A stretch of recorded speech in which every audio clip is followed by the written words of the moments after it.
investigasyon. Huwag kang palilito at huwag kang kukurap.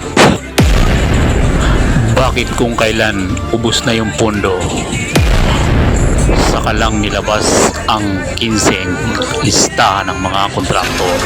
For flood control projects between July 2022 up to May 2025, the report submitted by the Legislative Budget Research and Monitoring Office of the Senate is 849 billion pesos. Ina po, sinabi namin yung total flood control budget ay 849. Yun pong 849 billion was only for 2022 to 2024.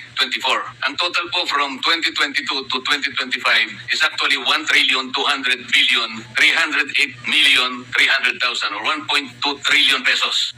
Next page, yeah.